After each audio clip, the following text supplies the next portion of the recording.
নমস্কার, আমি প্রসেনজিৎ। আপনারা দেখছেন আমাদের চ্যানেল প্ল্যান্ট হেলথ ক্লিনিক। এই মুহূর্তে পেঁয়াজের যে সমস্যা দেখতে পাওয়া যাচ্ছে তার একটা ভিডিও আমার কাছে এসেছে। তো আগে দেখে নিই সেই সমস্যা।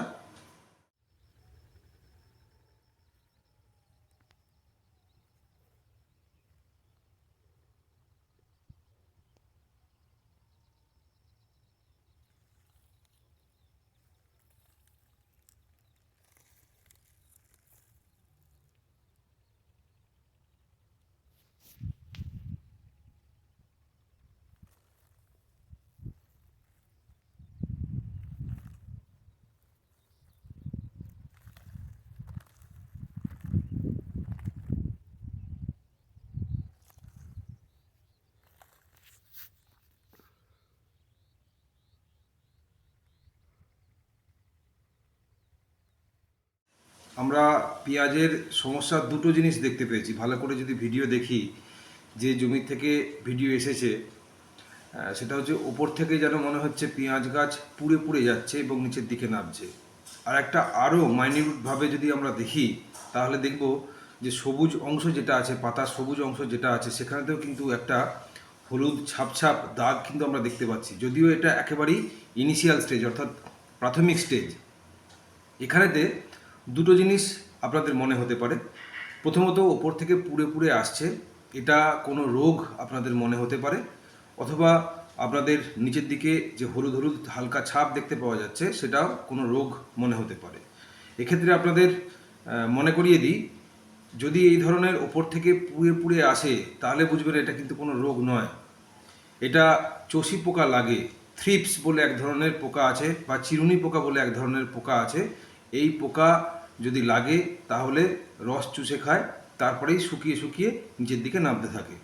তো এই ধরনের ঘটনা যদি ঘটে তাহলে সেক্ষেত্রে থায়ামিথক্সাম বা অ্যাসিডামাপ্রিড বা ইমিডাক্লোরোপিড আপনাদের স্প্রে করতে হবে। অর্থাৎ যে সমস্ত কীটনাশকগুলো চষি পোকা দমন করে। যদি আপনারা থায়ামিথক্সাম স্প্রে করেন সেক্ষেত্রে 1/2 গ্রাম প্রতি লিটার জলে গুলে আপনাদের স্প্রে করতে হবে। যদি অ্যাসিডামাপ্রিড আপনারা স্প্রে করেন সেক্ষেত্রে 1 গ্রাম প্রতি লিটার জলে গুলে স্প্রে করতে হবে।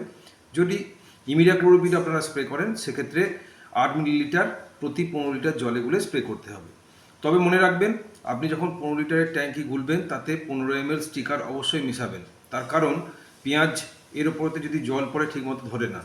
কিন্তু যদি আপনি স্টিকার মিশিয়ে দেন, খুব সহজেই আপনার দেয়া ইনসেকটিসাইড বা কীটনাশক গাছেতে ধরে যাবে, এবং ধরে গেলেই কিন্তু গাছের মধ্যে ঢুকে যাবে, এবং ঢুকে গেলেই যখন পোকা রস চুষে খাবে তখন কিন্তু পোকা মারা যাবে।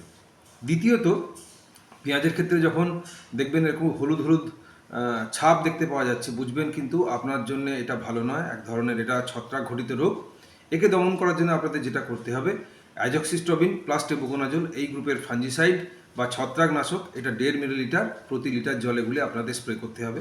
এক্ষেত্রেও মনে রাখবেন যে অবশ্যই স্টিকার এটা 15 ml প্রতি 15 লিটার জলের মধ্যে আপনারা মিশিয়ে তারপর সেভাবে আপনাদের ফাঞ্জিসাইড বা ছত্রাকনাশক মিশিয়ে আপনাদের স্প্রে করতে হবে। এবং এই ছত্রাকনাশক আপনাদের মিনিমাম 12 দিন পর পর অন্তত 2বার স্প্রে করতে হবে।